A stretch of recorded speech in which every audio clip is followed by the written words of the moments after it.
야, 혹시나 선생님 녹화 버튼 안 누를 때 여러분들 좀 같이 얘기를 해주도록 하세요. 어, 영상 잘 보이죠, 여러분들? 네. 우리 지난 시간에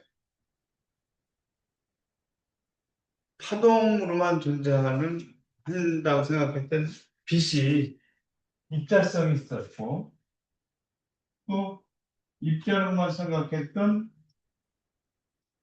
전자가 파동성도 있더라.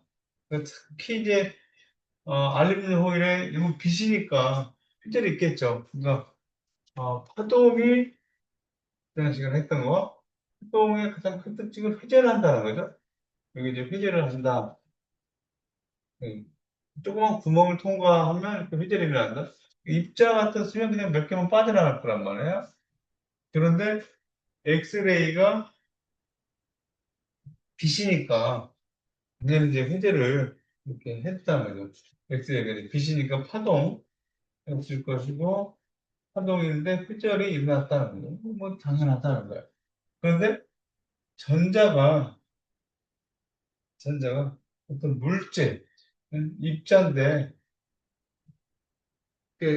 알루미늄 호일을 통과했을 때 회전 현상이 나타났다는 거죠. 그래서 물질의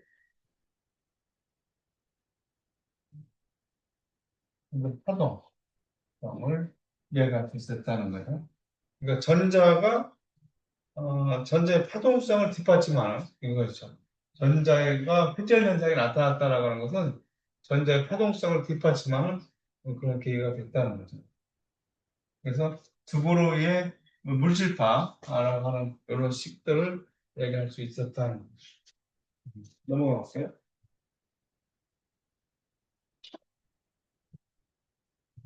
선생님 지금 시간, 여러분 기다리다가 잠깐 졸았는데 졸다 일어나가지고 지금 좀, 어, 그러네요. 넘길게요. 어쨌든. 그래서 물질과 얘네들은 같은 독립체의 다른 형태다. 라는 얘기.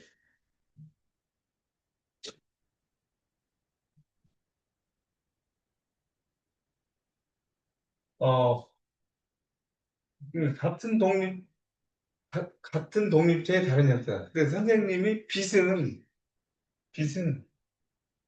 빛이 다른 거야. 빛은 빛이지, 빛이 어떤 때는 파동성 있고 어떤 때는 입자성 있다는 거 아니라 빛은 파동성과 입자성을 같이 다 가지고 있다는 거예요. 빛이 어떤 때는 파동이었다가 어떤 때는 입자로 변하는 것이 아니라 빛은 그저 빛이라는 하나의 실체다. 이런 얘기예요. 그 모든 물질은 입자 파동성의 성격을 보인다는 거예요. 그래서 전자는 파동 같은 움직임을 가지고 있고, 고정된 궤도에 한정되려면 오직 특정한 진동수와 에너지만을 가질 수 있다. 물질은 파동으로 움직이는 것처럼 행동하고 어떤 입자에 대한 교보를 파장은 이렇게 나타낼 수 있다는 거죠. 이게 이제 파동, 이건 이제 질량을 가지고 있다라고 하는 것은 입자의 가장 특징적인 거잖아요. 네, 특징. 요걸 이제 플랑크 상수, 플랑크 상수. 6.6 곱하기 10의 마이너스 34제곱 줄색으로 나타내지는 것이 이제 플랑크 상수였겠죠. 그러면 우리가 그 물질의 파동성을 제대로 못 느끼는 것은, 느낄 수가 없었던 것은 요 분자에 있는 플랑크 상수 값이 워낙 작기 때문에 파장이 너무 작아서 우리 느낄 수가 없었던 거예요. 그러면 질량이 굉장히 작은 전자 같은 것들은 파동을 파장을 구할 수가 있다는 거죠. 파장을 구할 수가 있다. 그렇죠. 그래서 꼭 전자나 양성자 이런 것들만이 파장을 가질 수 있는 것이 아니라 야구공도 파장을 가질 수가 있는데 플랑크 상수가 너무 작기 때문에 우리가 모른다는 거죠. 어떤 물질이든 간에 거기에 맞는 그에 해당하는 파장을 가진다라고 하는 거예요. 그래서 우리는 전자가, 전자가 입자성만 있는 것이 아니라 파동성, 어떤 이중성을 가지고 있다는 거죠. 파동성과 입자성을 같이 가지고 있다는 거예요. 그것을 전자가, 전자가 입자의 성질만 있는 것이 아니라 입자와 파동의 두 개를 다 갖고 있다는 거예요. 그 이중성. 그래서 이걸 우리 이중성이다 이렇게 얘기한다는 거죠. 입자 파동의 이중성이다. 그러니까 전자가 파동성을 가지고 움직인다는 거예요. 파동이면, 파동이면 보강이나 상쇄가 돼야 되는데, 보강 간섭과 상쇄 간섭이 돼야 되는데, 이런 것들이 우선 같으면 보강 간섭이 일어나고, 반대로 돼 있으면 상쇄 간섭이 일어난다는 거죠. 그래서 우상에 맞는 파동들이 밝은 영역을 만들고, 우상에 어긋나는 파동들이 이제 어두운 영역을 만들 수 있다라고 하는 거예요. 그래서 선생님이 이야기하기를 수소하고 수소가 이렇게 있으면 전자가 여기서 여기에 대해서 여기 우리가 이제 봉결합했다 이렇게 얘기를 한다고 했죠. 근데 여기서 전자들이 어떻게 움직인다는 거예요? 지금 파동 움직임을 한다는 거예요. 그리고 여기는 보강 간섭에 의해서 일어난 것이 전자들이 보강 간섭에 의해서 결합이 형성되는 것이고 결합이 형성되는 것을 결합성 이렇게 얘기한다.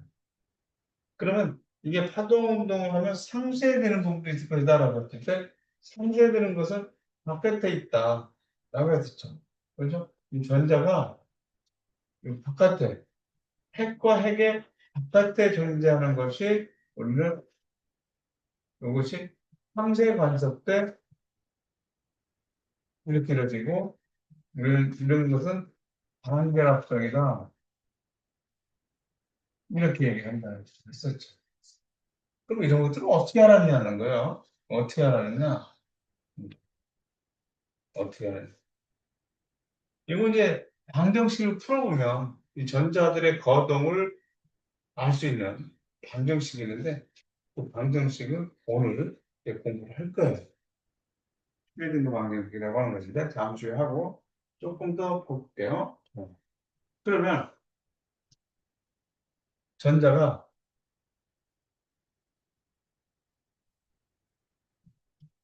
이제 이것도 이제 뷰보로이가 한 얘기들이죠.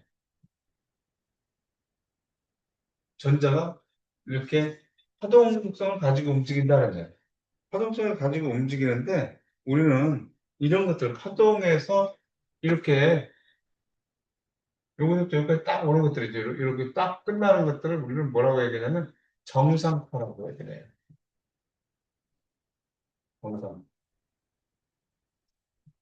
그러니까 얘네들이 중간쯤에서 이렇게 끝나는 게 없다는 거죠. 그러니까 요게 이제 파동이 이렇게 왔을 때 정상파면 다시 되돌아간다는 거죠. 다시 되돌아갈 수 있다는 거죠. 이렇게 여기 정상파면 다시 되돌아갈 수 있다는 거죠. 이게 정상파면 다시 되돌아갈 수 있다는 거예요. 그러니까 전자들이 요렇게 움직인다. 요렇게 움직여.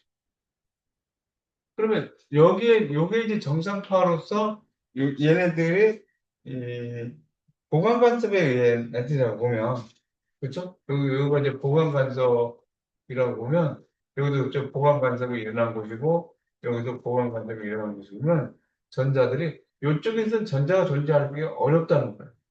그래서 여기는 상쇄 간섭이 일어난 곳이다. 상쇄 간섭. 그래서 이제 먼저 핵과 이제 간단하게 그려봤을 때, 여기는 전자가 존재할 수 있지만, 여기 사이에는 어떻다고요? 이 사이에는 중간 부분에 전자가 존재하지 않는다. 라고 했는데, 중간 부분에 전자가 존재하지 않는다라고 하는 것은 상쇄 간섭이 일어난 부분이다. 이렇게 생각해요. 그러니까 전자들이 이렇게 이제 n은 1부터 n4까지 지금 이게 이제 파장이죠. 파장이 1이고 파장이 2이고 파장이 3이고 이렇게 된 것들을 N1부터 N4까지 전자궤도를 펼쳐진 모양이라고 했는데 이것들을 동그랗게 돌아보면 이렇게 동그랗게 모아보면 이것들이 전자가 움직일 수 있는 우리가 얘기했던 주양자수 전자 궤도가 되는 거죠. 그래서 전자 궤도가 우리는 이렇게만 돈다고 생각했었는데 이렇게만 돌고 있다고 했는데 전자의 파동성 때문에 파동 파장을 받는 이렇게 움직이더라는 거죠. 그런데 이렇게 움직이는 것들이 정상파라고 하고 이렇게 하는 것은 상세가 있는 거예요. 이렇게 하는 거예요. 상세. 그러니까 파동이 형성이 안 된다는 거예요. 파동. 이 정상파가 아니잖아요. 그럼 파동이 형성이 안 되는 거예요. 파동이 형성이 안 되고 상세 간섭이 돼서 결국에는 상세 간섭이 나서 이게 없어진다는 거예요. 파동 형성이 안 돼. 이렇게 돼 있다는 거예요. 그래서 그걸 나타내 보면 입체적으로 보면 이런 식으로 돼서 이 중간에는 전자가 존재하지 않는다. 라고 하는 것은 우리가 이해할 수 있다는 거예요. 전자가 파동이라고 하는 거에서 여러 가지들이 다 이해가 된다는 거예요. 그럼 전자가 또 어떤 성질을 가지고 있는가? 그래서 진동수,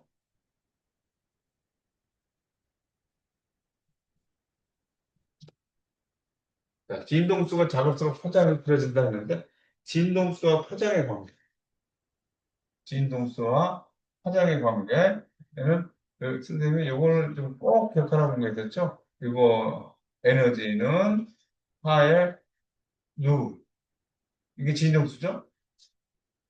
파의 람다분의 C 나타내고 이걸 PC로 나타내준다. 이렇게 얘기했었어요. 그래서 이게 이제 운동량이 있었죠. 운동량은 이렇게 됐던 거. 이게 이게 뭐였어요? 화장과 이렇게 나타냈던 거 이거 생각나죠, 여러분들? 요시 이게. 그래서 빛의 파장이 길수록 잘 회절된다. 회절된다. 그러니까 파장이 길수록 파장이 길다. 파장이 길다는 것은 에너지가 짧고 진동수가 크다는 거죠. 파장이 길다. 파장이 길수록. 그러니까 빛은 파장이 어때요? 파장이 길다는 얘기는 에너지가 작다는 거죠. 파장이 짧다. 이렇게 되는 거라면 파장이 길다라고 하면 이런 식으로 다니면서 파장이 길다 하는 것이고 빛은 그 파장이 나노메타로 나타나지만 소리는 파장이 우리가 라디오파 같은 것들도 파장의 길이를 구해봤잖아요. 지난 시간에. 그랬을 때 그것들은 소리가 메타로 파장. 파장의 길이를 얘기하는 거잖아요. 그래서 파장이 예를 들어 빛은 짧다. 파장이 짧으면 회전이 잘 일어나지 않는다. 그러니까 고에너지를 가지고 있다. 파장이 짧을수록 파장이 짧다, 에너지가 크다 이런 관계 있다. 소리 같은 것들은 파장이 길다, 얘네들은 저에너지를 갖는다. 이렇게 저에너지를 갖는다.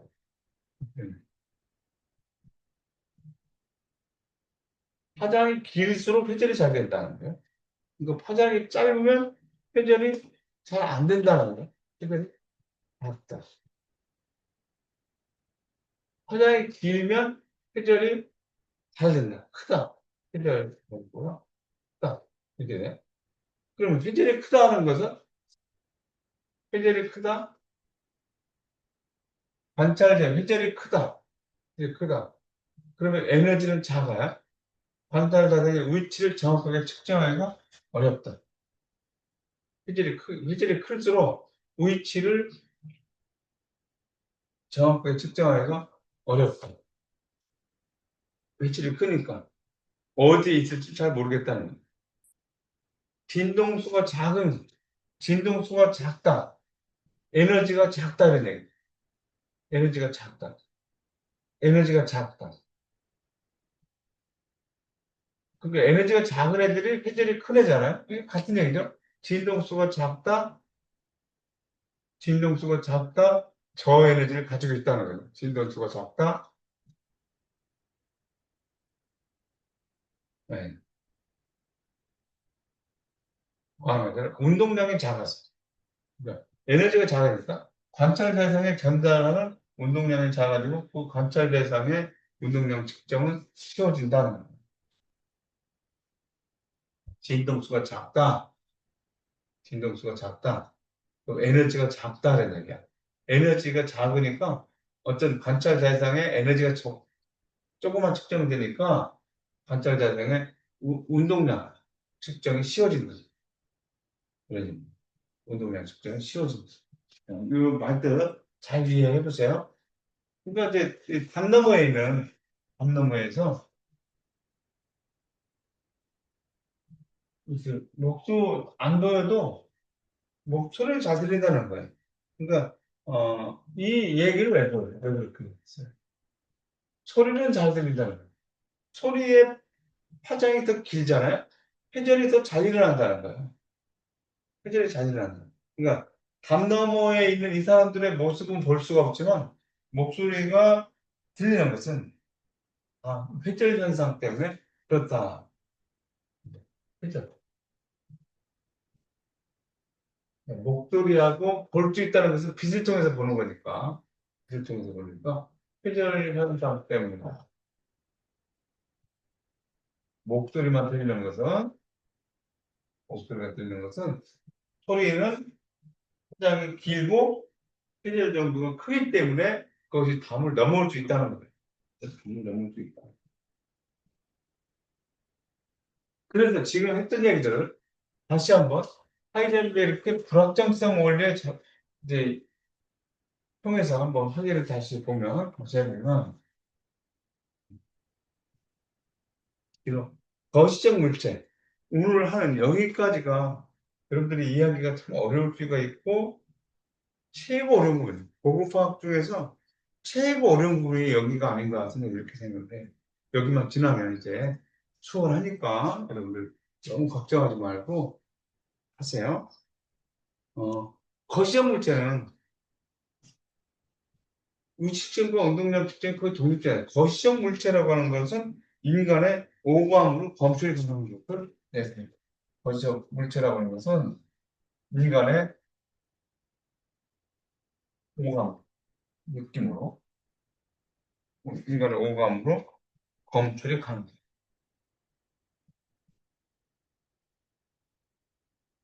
그것들은 운동량 측정이 위치 측정과 운동량 측정이 거의 따로따로 볼 수 있다는 거예요. 그럼 우리가 어떤 물체를 볼 수 있다고 하는 것은 이 빛을 통해서 보는 거죠. 빛, 광량자 이렇게 나타날 수 있겠죠? 빛은. 근데 얘네들이 여전히 파동으로 이렇게 움직여서 왔다라고 하면 얘네들이 입사광이 이렇게 있었어요. 그럼 이걸 맞고 반사하는 것을 우리가 보고서 여기 이제 반사광이라고 하면 보고서 이 물체를 우리가 얘기하는 거죠. 근데 이 물체를 얘기할 때 뭐라고 얘기하냐? 물체를 얘기할 때 뭐라고 하냐면 물체가 저기 있다. 이렇게 있어요. 물체가 이제 관찰자가 물체가 저기 있다. 이렇게 볼 수 있다는 거예요. 물체가 저기 있다. 근데 얘는 지금 어떻게 해요? 저기 있다라고 하면 위치를 위치 측정을 할 수 있었어. 근데 물체가 어떻게 있느냐? 물체가 가만히 있다. 가만히 있다. 이거는 운동량을 측정하는 거예요. 운동량이라고 하는 것은 질량을 가지는 것들이 움직였을 때 운동량을 갖는 거죠. 질량을 가진 것들이 움직였을 때 운동량을 갖는 거니까 물체가 가만히 있다? 이것은 운동량 측정을 했다는 거예요. 그러면 그래서 물체가 저기 있다. 저기 있다. 물체가 가만히 있다. 라고 하는 것은 우식점은 우식점대로 운동량 측정은 운동량 측정대로 한 번 보면서 동시에 알 수 있다는 거예요. 네? 우리는 이것은 뭐예요? 빛을 알갱이로 본 거죠. 알갱이, 빛알갱이로 봤을 때, 빛알갱이로 이렇게 보면 빛도 이제 파동성만 있는 게 아니라 입작성도 있다라고 했어요.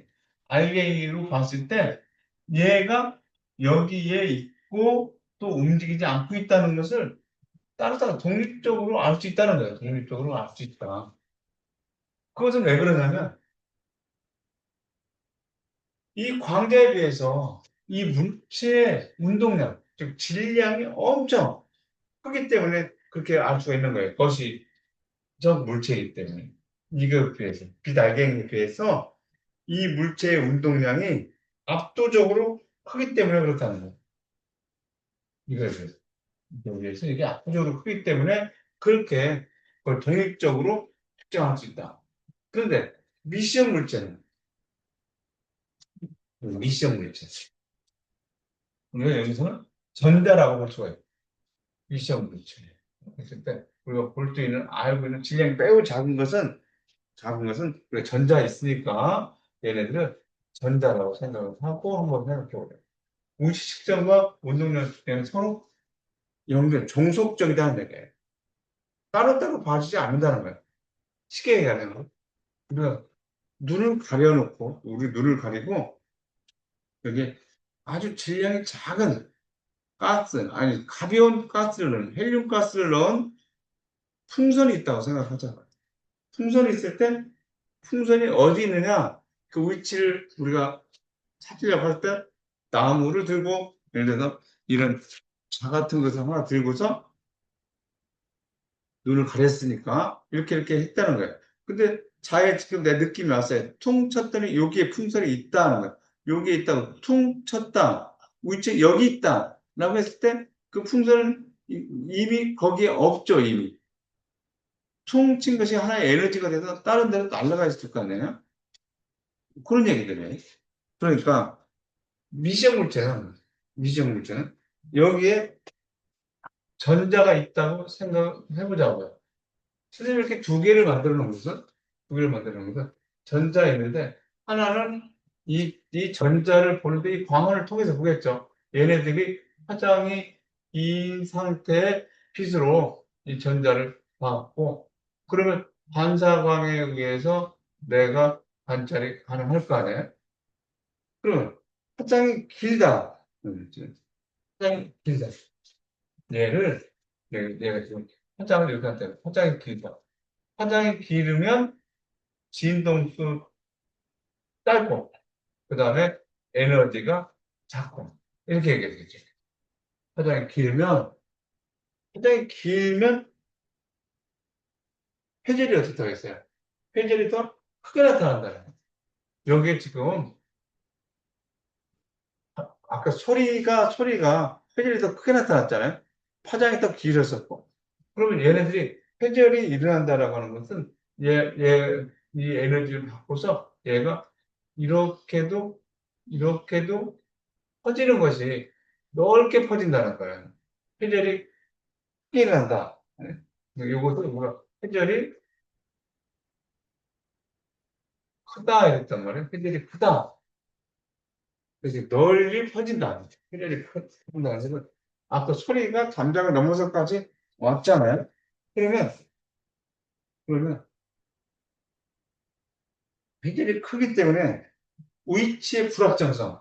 여기서 델타 X라고 하는 것을 위치의 불확정성을 델타 X라고 했다고 하면 위치의 불확정성 델타 X라고 했다고 하면 여기서 델타 X가 위치의 불확정성이 어때요?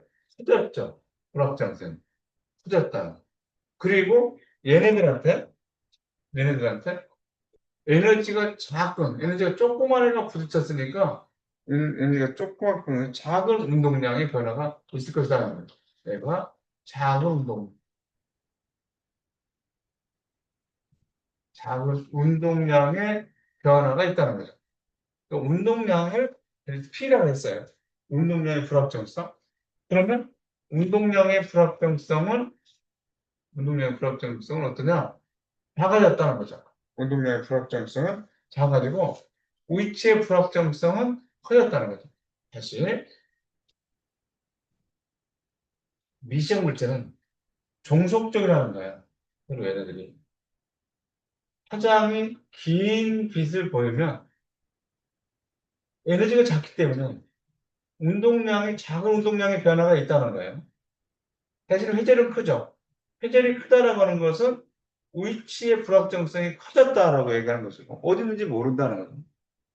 대신 에너지가 작았기 때문에 운동량의 변화량은 또 작아졌다. 운동량의 불확정성은 작아졌다. 이런 얘기. 이번에는, 이번에는 전자가 이렇게 있으면, 전자가 있어요. 화장이 짧은 빛을 내한테 줬어요. 그러면 얘, 내 눈에서도, 내 관찰할 때도 이렇게 되겠죠. 입사광이. 그럼 입사광의 화장이 짧았어요. 화장이 짧다는 것은 진동수가 많고 에너지가 더 크다. 이렇게 나타내지는 거죠. 그러면 얘네들이 굴절이 화장이 짧을수록 아까 빛이 소리는 담을 타고 넘어왔지만 빛은 그렇지 못했잖아요. 그러니까 얘네들은 어떻게 되는 거야? 회절이 회절이 작다. 이렇게 됐었죠. 회절이 작다. 회절이 작다라고 하는 것은 대신에 에너지는 어땠어요? 지금 얘가 에너지는 컸으니까 얘네들이 에너지가 컸으니까 큰 운동량의 변화량을 보일 거라는 거죠. 큰 운동량의 변화량을 보일 것이다. 큰 운동량의 변화량을 보일 것이다.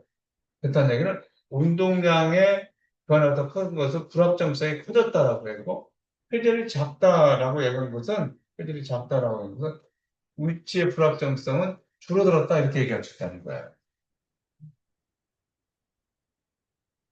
그러니까 위치의 불확정성과 운동량의 불확정성을 동시에 다 줄 수 없다는 거죠.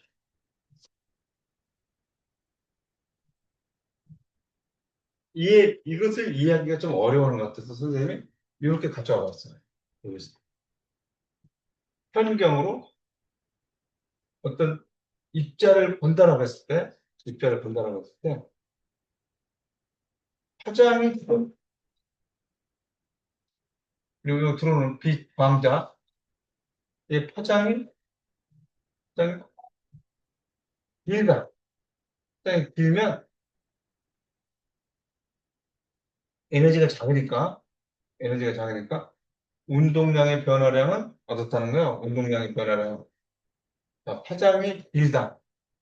에너지가 작다. 얘한테 주는 에너지도 작을 것이다. 그러니까 운동량의 변화량은 델타 P는 줄어들 것이다. 줄어들 것이다. 대신에 위치의 불확정, 회전이 잘 일어나니까 이게 커진다는 거죠. 델타 X는 증가할 것이다. 이렇게 나타나는 거예요. 또 화장이 짧다. 그럼 에너지가 크다. 세게 얘한테 에너지를 줬다는 거예요. 그러면 운동량의 변화량은 증가할 것이고 위치의 불확정성 어디 있는지 정확히 알 수 있죠. 내가 쳤으니까. 여기 있네 하고 딱 얘기했을 때는 여기 있네 하고 알지만 얘는 더 많이 튀어나간다는 거예요. 우치의 불확정성은 줄어들었다는 얘기. 이렇게 연결해 보자. 또 이렇게 물결이 이렇게 갈 때 넓은 이게 크다 하는 것은 어떤 물질이 위치의 불확정성은 여기서 증가한다 이렇게 볼 수 있는 거예요. 근데 위치의 불확정성은 델타 X는 증가한다. 회전이 작게 일어나잖아요. 구멍이 크면 그러니까 위치의 불확정성은 감소했다. 여기서는 지금 여기 있다 위치의 불확정성이 감소하죠. 여기 있다라고 얘기하기가 쉽잖아요. 뭐 적으면. 그러니까 델타 X는 감소하면 회전이 크게 일어나잖아요. 회전이 크게 일어나니까 위치는 여기 있을지 여기 있을지 여기 있을지 더 불확정성이 더 증가한다는 거예요. 위치 불확정성이 더 증가한다. 그러니까 이런 식이 있는데 위치의 불확정성 위치의 불확정성을 정확히 알려면 위치의 불확정성을 정확히 알려면 파장이 파장이 작아야 돼요. 작거나 같아야 된다는 거야. 그러니까 쉽게 얘기하면 파장이 길면 파장이 길다라면 어떤 물체가 여기 있는데 그냥 모르고 지나갈 수 있잖아요. 파장이 길면. 근데 대신에 파장이 길면 에너지는 작죠? 작으니까 운동량의 불확정성은 감소한다. 그런데 파장이 짧으면 얘를 검출한 위치를 알기는 쉽죠. 그렇죠? 위치를 알기는 쉬워요. 그 물체가 여기서 있다라고 하면 알기는 쉽지만 파장이 짧으면 위치를 알기 쉬워요.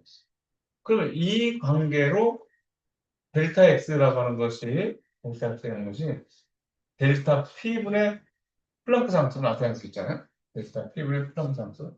그래서 여기서 델타 X의 델타 P는 플랑크 상수보다 크다. 이렇게. 그러니까 우리는 책에는 4파이분의 플랑크 상수 이렇게 나와 있죠. 뭐 이 정도로 얘기하시면서 이제 플랑크 상수가 너무나 작기 때문에 이렇게 읽고 얘기할 수 있다는 거예요. 이런 식으로.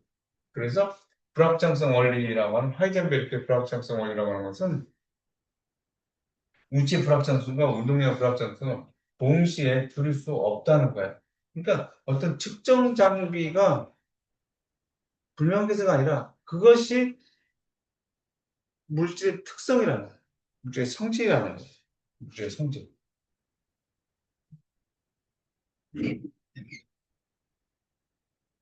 자, 그럼 우리가 불확정성이라고 하는 것은 전자적인 측면에서 봤을 때, 선생님이, 이걸, 다시 한번, 이거 다시 열어볼게요.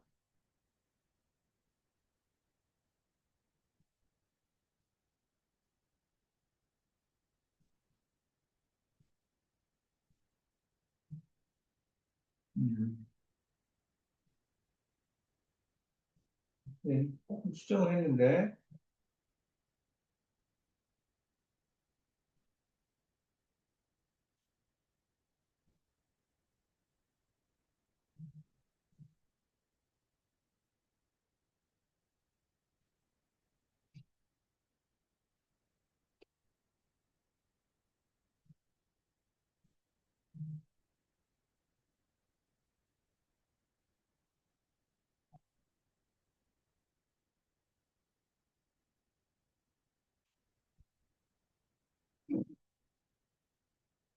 선생님이 여기서 이제 이 그림을 하나 더 추가했어요. 요 그림을 하나 추가했는데, 그 전자가 이렇게 움직인다는 거 아니에요? 이렇게 화동성을 가지고 움직인다는 거예요, 전자가. 여기를 잠깐 해볼게요. 아, 정상판, 정상판을 움직인다. 했었죠. 그러니까 전자가 이렇게 화동성을 가지고 움직인다라고 하면 다시 정상판이니까 다시 돌아올 수 있다라고 했었죠. 근데 이렇게. 근데 전자는 어디 있는지 정확히 알 수는 없다 이거야. 정확히 알 수는 없지만, 정확히 알 수는 없지만, 요 사이에서 움직이고 있다는 거죠. 전자가 요 사이에서 움직이고 있다는 얘기예요. 요 사이에서 움직이고 있어. 근데 지금 그랬어요. 지금 보면 어쨌든 요렇게 움직일 수도 있죠. 요렇게 있을 수도 있죠. 지금은 여기에. 그러니까 요 범위 내에는 있다는 거예요. 정확히 어디 있다고 얘기할 수는 없지만 어디 있다고 얘기할 수는 없지만 이 범위 내에는 있다. 불확정성 원리가 이런 의미입니다. 그러니까 전자가 요 궤도에 있는 것이 아니라 요 사이들의 어디엔가는 있다는 얘기. 불확정. 정확하게 어디 있다고 얘기할 수 없다는 얘기예요. 그러니까 전자는 하동성도 있고 입장성도 있고 또 불확정성 어디 있다고 그런데 정확히 얘기할 수 없는 것이 전자의 여러 가지 성질이다 이렇게 봅니다. 그래서 전자가 움직이는 영역만 알 수 있다라고 하는 것이 어떻게 보면 불확정성 원리고 하이젠베르크의 불확정성 원리는 전자가 움직이는 영역만 알 수 있다. 불확정성이라고 하는 것을 운동량과 위치로 봤을 때 그러는 것인데 전자적인 측면에서 봤을 때는 이렇게 움직이고 있기 때문에 어디에 있다고 정확히 얘기할 수 없는 것이 그것이 과학이라는 거죠. 전자가 움직이는 영역만 알 수 있다. 뭐 이렇게. 그래서 이제 많이 정리가 됐어요, 이제. 전자들이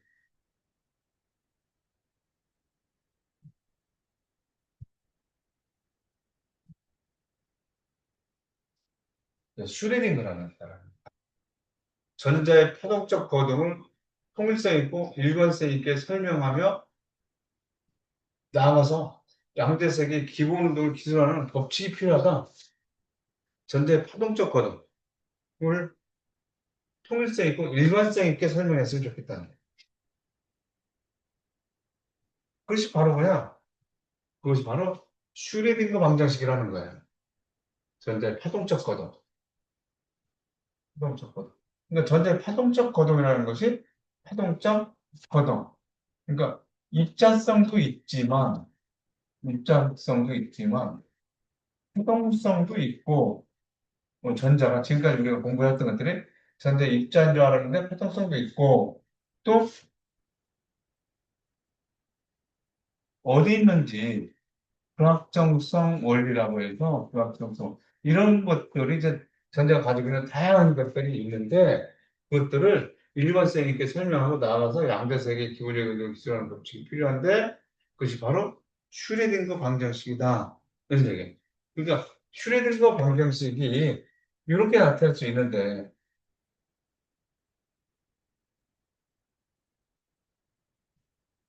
슈레딩거 방정식. 이 슈레딩거 방정식이라고 하는 것은 전자의 파동적 거동을 완전히 이해하게 되죠.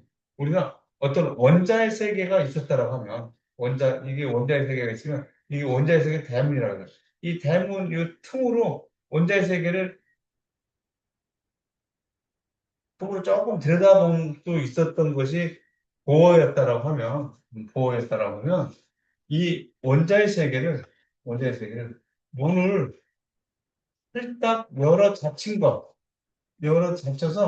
이 원자의 세계를 문틈으로 본 것이 아니라 살짝 열어 젖히고 볼 수 있게 한 것이 바로 슈레딩거 방정식이라는 거예요. 그러니까 슈레딩거 방정식은 전자의 파동적 거동을 완전히 이해하게 됐다는 거예요. 슈레딩거 방정식은 전자의 파동적 거동을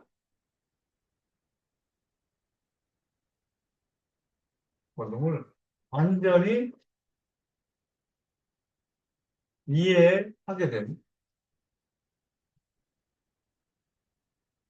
식이다. 그럼 파동적 거동을 완전히 이해했다? 그러면은 저 방정식을 풀면 방정식의 해가 방정식 풀었어요. 그럼 이것의 해 이거 푸사이라고 해요. 요거 푸사이가 있는데 요게 그 방정식의 해야. 이 슈레딩거 방정식의 해. 근데 이 해가 어떻게 나타나냐? 주양자수, 고양자수, 작양자수로 나타나지게 돼요. 해가. 그러니까 요것을 우리가 뭐라고 얘기하냐면 합동함수. 이렇게 나올 이 해를 합동함수. 또 궤도함수. 궤도함수. 이것들 우리 교과서에서는 오비타 이렇게 얘기하는 거예요. 우리가 N은 주양자수, 부양자수, 작양자수. 해를 풀면 이렇게 나온다는 거예요. 이제 우리가 학교에 학번이라는 게 있죠. 3학년 몇 반 누구 하면 딱 정해져 있잖아요. 중복되는 사람이 없죠. 그러면 전자들이 주양대수가 얼마, 부양대수가 얼마, 자기양대수가 얼마를 알면 그것들의 어떤 위치를 어느 정도 알 수 있다는 거죠. 정확하게 알 수 있는 것들을 원자의 세계에 들어가서 전자들이 어떻게 거동하고 있는지를 정확히 알 수 있게 하는 거죠. 근데 파동함수는 어떤 물리적 의미는 없어요. 그렇기 때문에 여기서는 파동적으로 나타나기 때문에 이렇게 봤을 때 여기 플러스면 여기 마이너스도 나타나잖아요. 그런데 전자가 어디 있는지 정확히 모르기 때문에 확률적으로 얘기할 수밖에 없어서 근데 마이너스가 있기 때문에 저것들을 제곱한 것만이 어떤 의미가 있다는 겁니다. 이게 뭐냐면 확률 밀도 함수. 네, 이거를 확률 밀도 함수다. 이렇게 얘기해요. 슈리딩거 방정식을 풀어서 나온 그 해가 어떤 쟤네들은 에너지라든가 방향이라든가 어떤 배양 정도로 알려주고 있지만 전자가 어디 있다라고 얘기하는 것은 어떤 공간에서 전자가 발견되는 확률을 저거는 제곱해야 된다. 어떤 공간에서 어떤 공간에서 전자를 발견할 전자 발견 확률적인 의미는 슈레딩거 방정식을 제곱한 거. 그러니까 파동함수죠. 파동함수의 제곱값. 특정한 점근처에서 전자가 발견될 확률을 얘기하는 것이다. 라고 거야. 예. 그 사이에 주양자수, 부양자수, 자기양자수. 이렇게 보는 거예요. 예. 그것들을 제곱한 것이 의미를 갖는다. 라고 하는 거예요. 그래서 방정식. 구체적인 슈레딩거 방정식을 풀어보고 이렇게 하는 것들은 여러분들이 이제 대학 가서 한번 해보는 걸 하고 여기서 이제 저런 슈레딩거 방정식 이 문제 슈레딩거라는 슈레딩거 방정식을 이렇게 접해본다 이렇게 생각하면 되겠습니다. 그래서 조금 더 구체적으로 좀 알아보면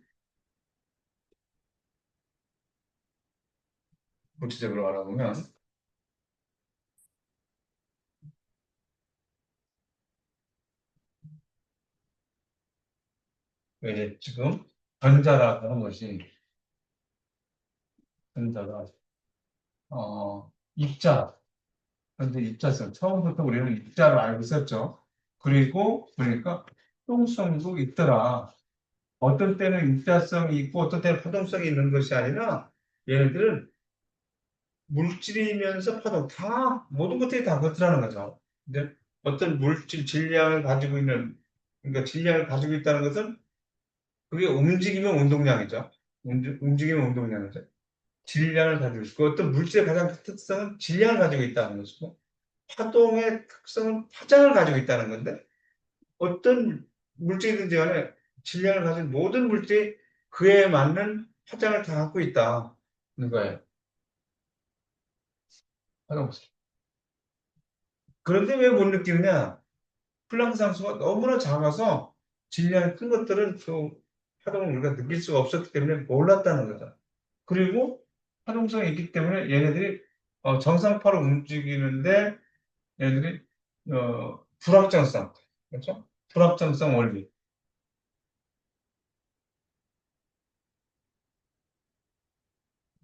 정도를 하기 때문에 어디에 위치하고 있어? 라고 하는 것 정도만 알 수 있다는 거죠. 불확정성 원리라고 하는 것이.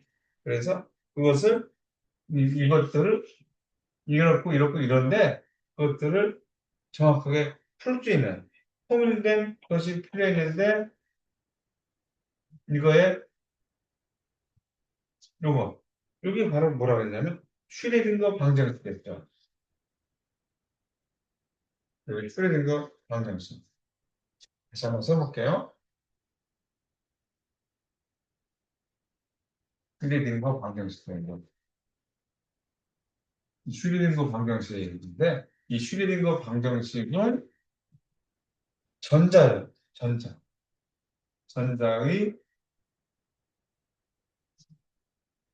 수동적 거동을 수동적 거동을 이해하게 됐다. 이해. 이해하게 되었음을 의미하는 거라. 이렇게 보면 되겠어요. 그래서 이 파동적 거동인 이 슈리딩거 방정식을 풀어서 나오는 해가 있는데 해가 스타일. 이 해가 이 해가 있어요. 이 해를 어떤 해가 나오느냐? 해도 파동적인 해가 나와요. 파동적인 해가 나오고 그리고 여러 가지가 나와.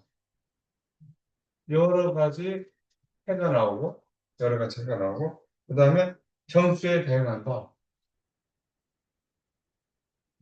정수에 대응하고 정수에 대응한다는 것은 이것들이 정상파 형태로 나타난다는 거예요. 이 정상파 형태로 나타나는 이렇게. 이게 이제 해예요. 해. 그래서 이 해를 뭐라고 그래요? 오비탈. 오비탈. 오비탈이라고 또 하고 또 웨이브 함수라고도 얘기하고 이것은 파동 함수라고도 얘기한다. 여러분들은 이제 오비탈에 우리가 익숙하지만 오비탈이라는 말이 익숙하지만 궤도 함수나 파동 함수라고 했을 때 이 말이 곧 오비탈이다라고 하는 것도 여러분들이 기억을 해야 되겠다는 거예요. 그런데 이것들이 우리가 알고 있는 해가 어떤 상태로 L, L, ML 이렇게 나타난다는 거죠. 그런데 얘네들은 에너지나 방향이나 배양 정도를 얘기하죠. 배양 정도를 얘기하지만 이것들을 제곱함수, 수사의 제곱값이 어떤 의미를 갖는데 이것을 뭐라고 하냐면 전자 발견 확률적 의미를 하는 전자가 어디 있을 거야라고 확률적으로만 얘기하지 우리는 어디 있다고 얘기할 수는 없다는 거죠. 그러니까 여기서 이제 푸사이라고 나왔잖아요. 푸사이라고 나온 것 이것이 했죠. 슈레딩거 방정식을 풀었을 때 이게 해잖아요. 해. 해. 해가 그런데 어떻게 나온다는 거예요? 파동 함수로 해가 파동 함수 값으로 나오고 이것을 우리 뭐라고 한다고? 오비탈이라고도 얘기한다. 그래서 얘네들이 이거 플러스, 마이너스, 플러스 정상파 형태로 나온다는 거죠. 정수에 대응한다는 거예요. 정수에 대응하는 정상파 형태로 플러스, 마이너스 이렇게 나온다는 거죠. 플러스. 정상파 형태로 나타난다. 그런데 화성적 해라고 해가 여러 가지로 나오고 정수에 대응하는 정상파 형태로 나온다. 이런 얘기. 정상파 형태로 나온다. 이렇게 얘기하면 되는데 얘네들이 제곱했어요. 푸사의 제곱 이렇게 했죠. 푸사의 제곱했으면 얘네들 확률, 확률, 밀도 함수. 자, 제곱하니까 마이너스 부분이 다 없어지죠. 제곱하니까 마이너스 부분이 다 없어진다는 거죠. 없어지고 이렇게 올라간 거예요. 요 부분이 제곱해서 올라간 거예요. 요 마이너스 부분이 없어져서 이렇게 올라갔다. 이런 얘기죠. 그렇죠? 그러니까 전자가 발견된 확률이 여기 있다는 거예요. 여기 있다. 전자가 발견된 확률이 여기 있다. 이렇게 되는 거예요. 그런데 전자가 발견된 확률이 있는데 그 전자가 발견된 확률이 0인 곳이 있잖아요. 전자가 발견된 확률이 0인 곳이 나타나요. 전자가 발견된 확률이 0인 곳. 여기를 뭐라고 얘기하냐면 바디라고 그래요. 바디. 로드. 전자가 발견된 확률이 0인 곳. 여기를 마디 노드라고 한다. 마디 노드라고 한다. 그러니까 여기에서 요 부분 봤는데 면적이 전자가 발견될 확률이에요. 면적. 요렇게 했잖아요. 그러면 여기서 이 면적이 전자 발견 확률을 나타내는 것입니다. 이런 식으로. 그래서 마디라는 걸 얘기했죠. 마디. 도드. 이 마디라고 하는 것이 전자 발견 확률이 0인 곳이에요. 전자 발견 확률이 0인 곳을 마디라고 얘기한다. 그러니까 마디가 많은, 마디가 많을수록 에너지가 더 큰 거야. 마디가 많으면, 마디가 많아. 마디가 많아. 에너지가 더 크다. 근데 여기는 여기 양 끝에는 마디를 보지 않아요? 양 끝에는 마디를 보지 않아? 근데 얘가 근데 마디가 많을수록, 에너지가 작고 올라갈수록 마디가 더 많이 나타나니까 위로 올라갈수록 에너지가 더 큰 거다. 그죠? 마디가 많아서, 위로 올라갈수록. 마디가 많아지는 것은 에너지가 커진다. 이렇게 얘기를 하자는 거죠. 양 끝단은 마디를 보지 않는다. 양 끝단은 마디를 보지 않는다. 양 끝, 양 끝은 마디로 보지 않는다. 이렇게 보면 되겠어요. 자, 그림으로 이렇게 보면서 이제 여러분들이 저런 파동적인 얘기들로 이 오비탈 부분을 많이 접하게 될 거예요. 다시 지금 전자가 입자인 줄 알았는데 파동성인 것을 얘기할 때 파동성을 얘기할 때 뭐예요? 음, 플랑크 플랑크의 그 흑자 가설을 통해서 얘네들이 양자화돼 있다.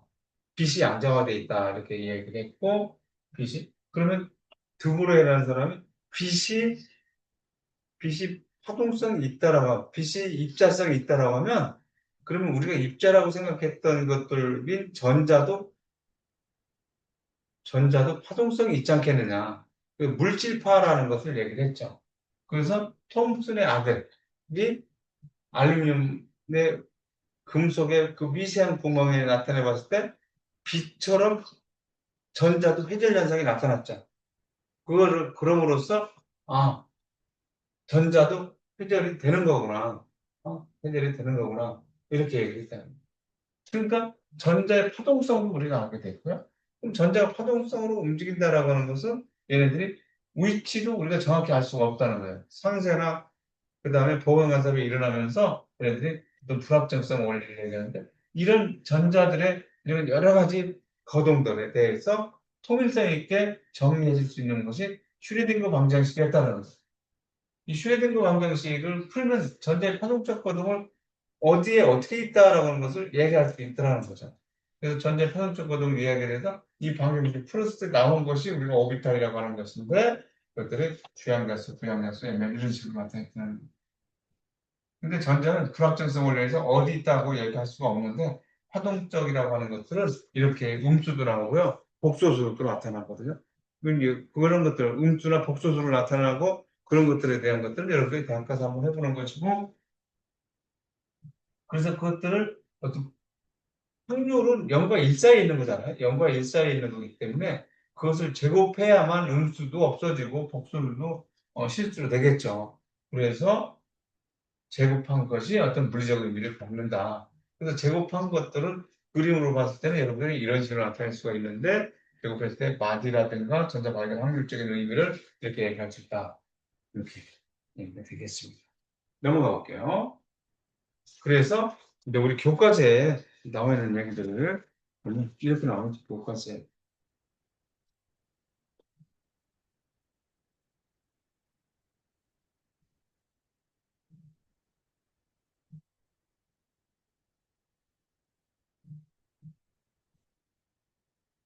여기 나와 있어. 파동함수는 오비탈은 이런 얘기죠. 파동함수는 오비탈은 그 자체는 물리적 의미를 갖지 않지만 전자의 에너지, 방향성, 전체 확률 분포 등 전자의 움직임에 관한 정보를 제공한다.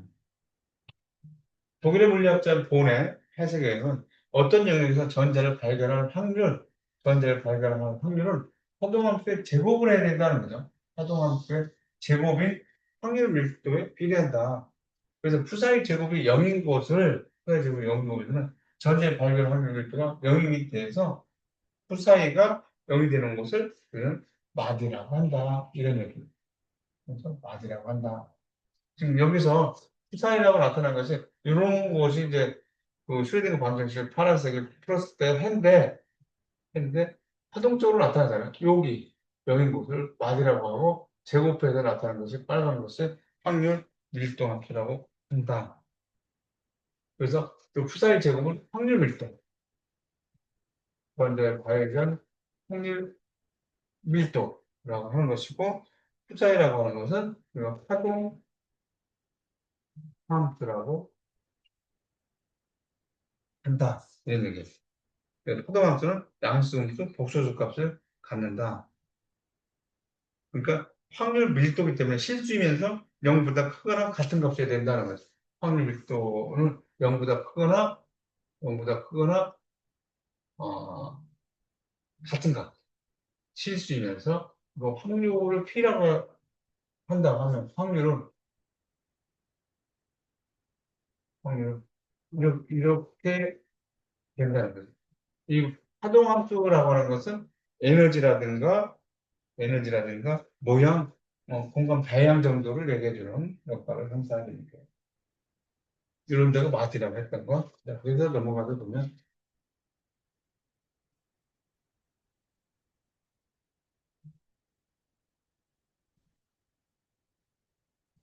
이런 거. 여기가 지금 1S에서는 마디가 없어요. 1S에서는 마디가. 이것은 우리가 방사형 마디. 그리고 또 이제 방사형 마디 이렇게 얘기하는데 방사형이라고 하는 것은 중심에서 멀리 갈수록 퍼져나갈수록 이런 얘기죠. 방사형 마디는 어떻게 보냐면 그양자수, 마이너스 이렇게 보여요. 그러니까 ES라고 하면 S의 L은 0이잖아요. 그러니까 여기서 방사형 마디라고 하는 것은 노드라고 했죠. 노드 2 빼기 0 빼기 1. 그래서 마디가 하나가 나오는 거야. 하나.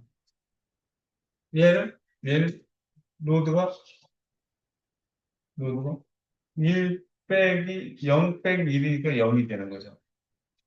얘는 노드가 세 번째 거 3S는 주행자수가 3이고 0이고 1이고 그러니까 노드가 두 개가 나타나는 거예요.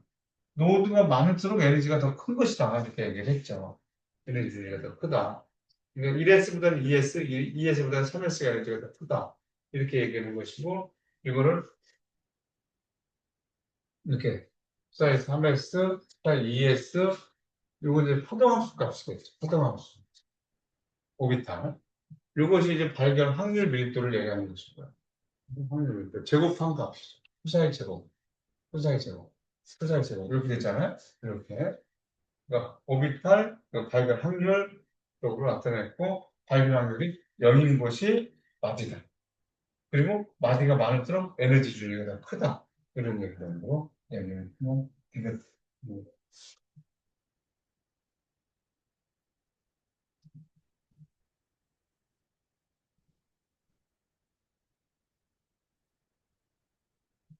그래서 이제 확률 밀도라고 하는 것은 전자 부름이 이제 핵이면 전자가 여기 밀집돼 있잖아요. 그리고 확률 밀도가 이렇게 돼 있고 그런데 이렇게 방향 확률이라고 하는 것은 이제 여기다 확률 밀도에다가 부피까지 곱했을 때 값이에요. 부피를 곱했을 때 값. 그러니까 부피를 곱했다라고 하면 바깥으로 나갈수록 부피가 더 커질 거 아니에요? 이게 이제 부피를 나타낸다라고 한번 부피를 나타낸다라고 한번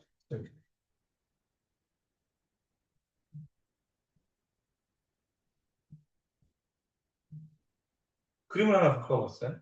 상관어가 있다라고 하면 이제 이렇게 그려지는 이유가 그래서 사과나무가 있다라고 하면, 여기 이제 줄기로부터 거리죠? 여기 줄기로부터 거리. 줄기로부터 거리. 이쪽이, 세로쪽이, 네, 각 원래 사과가 있어요. 각 원래 사과가 있고, 세로쪽이. 이렇다라고 그러면, 여기가 이제, 여기가 사과가 많이 떨어져 있긴 하겠죠. 근데 부피가 적다는 거예요. 요만큼 떨어졌을 때가, 요만큼 떨어졌을 때가 부피가 크면서 사과의 개수도 더 많을 것이다. 이 정도 떨어지는 위치에서. 그죠? 그냥 직선으로 봤을 때는 부피까지 같이 곱해보는 거예요. 직선으로 봤을 때, 직선을 봤을 때는, 요거죠. 이렇게 되죠. 확률 1도. 중심 회계 쪽에서 전자가 발견할 것이 가장 많이 나타나고요. 이렇게 나타내는 것은 아까 요 사과 개수를 볼 수 있다는 거예요. 그리고 해로부터 거리 아래 위치한 두께가 Dr 얇은 부분의 껍질 전자가 발견 확률이 이렇게 된 것은 이렇게 아주 그 넓이까지 생각을 한 것이다. 이런 얘기죠.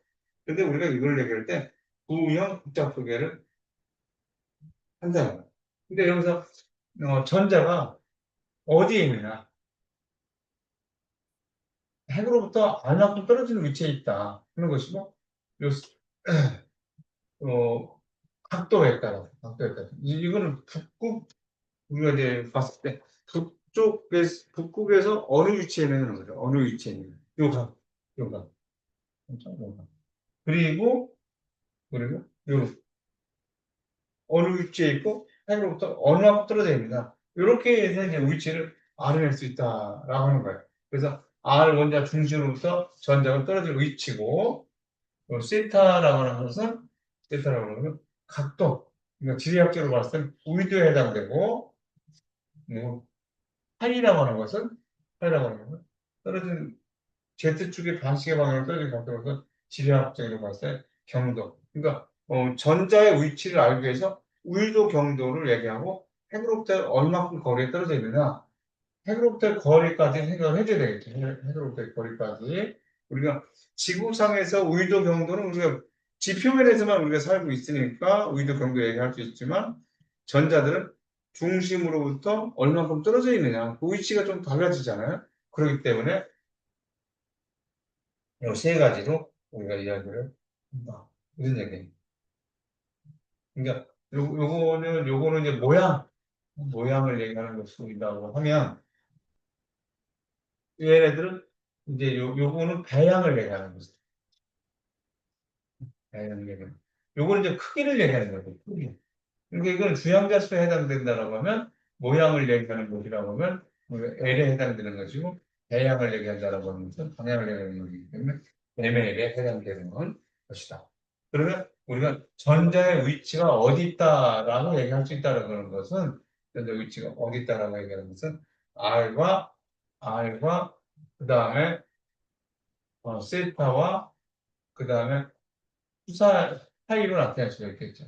우리는 요것들의 위치를 N과 L과 L과 ML로 나타내요. 그러니까 이 위치, 전자가 어디에 있다라고 얘기할 수 있는 것이 슈레딩거 방정식을 풀었을 때 나오는 해죠. 그렇죠? 그 해를 이렇게 표시한다는 거예요. 이런 식으로 표시한다. 3학년 몇 반 누구 이런 것처럼.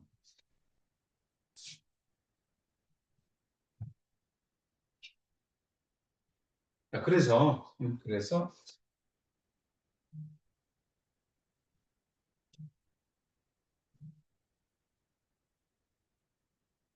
지금 한 시간이 좀 넘게 지났네요. 여기까지가 여러분들 최고 어려운 부분이다라고 하는 것을 다시 한번 얘기해요. 자, 여러분들 조금만 쉬었다 할게요. 지금이 7분이죠? 7분이니까 5분만 쉴게요. 13분에 만날게요. 13분. 잠시 쉬었다 하겠습니다.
음.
음.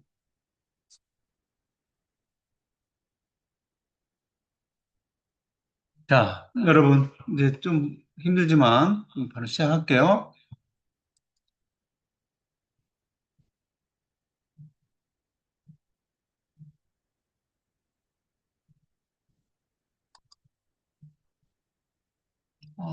이번에, 그래요. 네, 출석 확인했습니다.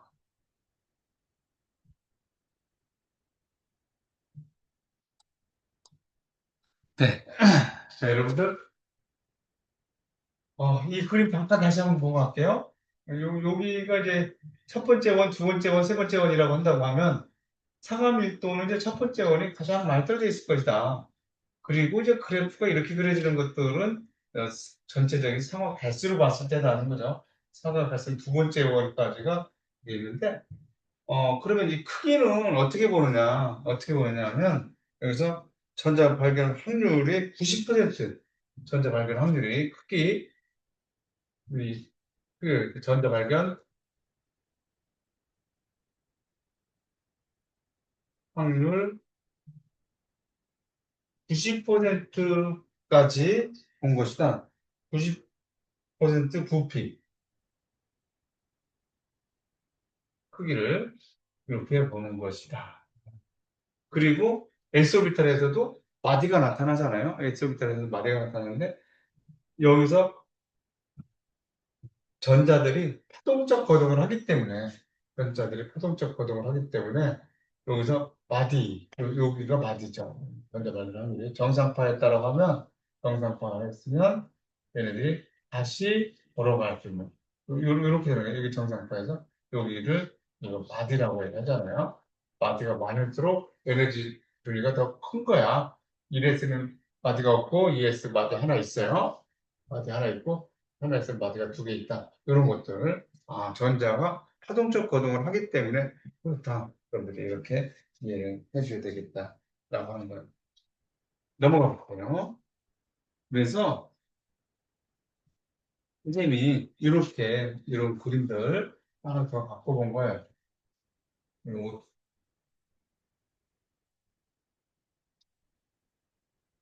이 그래프를 이제 이렇게 이해를 하자 하는 것이고, 이 그래프를 이렇게 이해하자는 것이고, 그 다음에 여기에서 0으로 가지 않는다는 거죠. 왜냐면 해로부터 멀리 떨어져 있도 전자가 있을 수 있다는 거죠. 그렇죠? 전자가 있을 수 있다. 우리는 그 크기를 전자 발견 확률이 한 90% 범위 정도까지 해서 크기로 제한을 하지만 여기서 0으로 갈 수는 없다. 이런 얘기들을 여러분들이 이해해 주면 되겠어요. 선생님이 음, 이런 그림들을 조금 더 청구자를 볼 수 있는 일본어학책이나 유교학책을 하나 구입을 할 수 있을 것 같습니다. 그래서 여러분들 평가일에 그걸 좀 배부할 계획으로 지금 준비 중에 있어요. 지금은 당장 못 본다 하더라도 지금 뭐 우리가 여기서 지금 화학을 완전히 다 터득하겠다 하는 것이 아니라 이런 것들도 있구나. 그리고 화학 1이나 2에서 잘 이해가 안 됐던 부분들이 저렇게 돼서 저렇구나. 이런 것 정도로 여러분들이 파악을 해나간다. 이렇게 생각하면 좋겠고 그것을 나중에라도 찾아볼 수 있도록 일반학책하고 유교학책 준비 중에 있다. 참고로 이렇게 알고 있으세요. 자, 근데 지금 에소비탈을 아까 저렇게 봤다라고 하면 이런 것도 이제 피오비탈에 해당되는 거예요. 피오비탈에 해당되고 여기 주양자 수가 2고 부양자 수가 1이다 이렇게 나온 것은 이건 지금 이 피오비탈을 얘기하는 것이죠.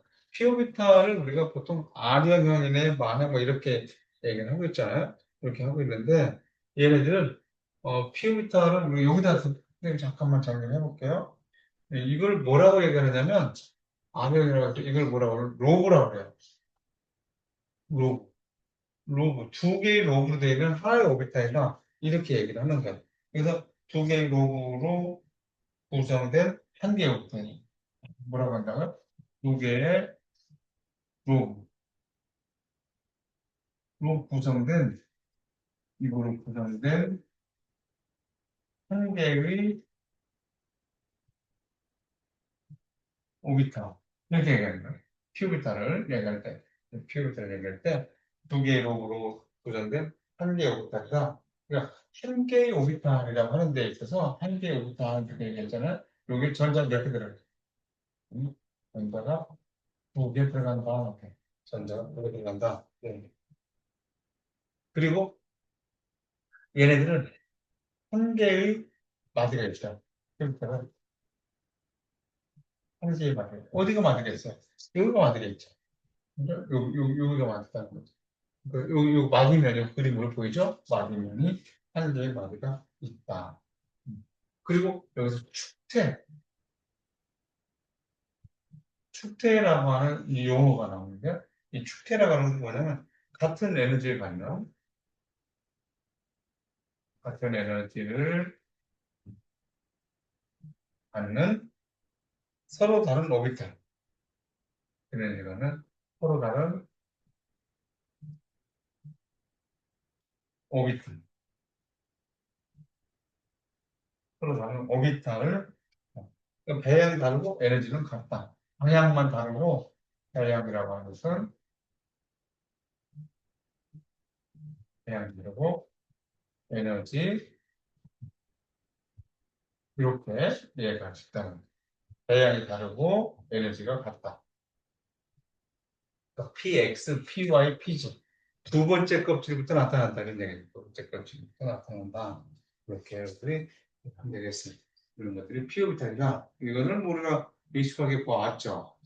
근데 이제 디오비탈, 디오비탈은 이걸 이제 고급학이라 하니까 디오비탈 그림을 그려보죠. 우리가 디오비탈 얘기는 들어봤지만, 디오비탈 얘기는 들어봤지만, 그래서 그림은 이런 모양은 아마 처음 먹을 거예요. 그래서 기항자수가 3이고 디오비타 세 번째 껍질부터 디오비타로 나타난다는 거예요. L 값은 2로 나타나고 있다. 그렇죠? 그거 이제 더 가서 얘기할게요. 이렇게 돼서 디오비탈이 이렇게 이제 5개로 나타난다는 거예요. 지금 어떻게 5개지냐면 그래서 어, 음, 문학성과에 나와 있고요. 지금 YH, XY, XY, XY가 있죠. XY, XY, 그 다음에 XY, YG, XG, X제곱 마이너스 Y제곱, DG제곱. 이렇게 이제 5가지로 나타났어요. 근데 얘네들은 맞이면이 2개로 나타난다. 그죠? 요두가 2개로 나타난다. 그래서 여러분들이 디오비탈이 이렇게 생겼구나. 이렇게 생겼구나 하는 거 정도를 알고, 이제 나중에 또 한번 이렇게 디오비타를 갖다 쓸 때가 있을 거예요. 3디오비타라고 했을 때. 자, 이제 좀 더 일반적인 얘기로 가보도록 하죠. 이제 모양이 이렇다 하는 것이고, 모양이 이렇게 생겼다. 네이클로바 모양으로 생겼다. 배양만 하고, 이것을 축계라고 한다. 하는 것들 이렇게 되고요. 자, 이제 이런 얘기를 한번 해보도록 하죠.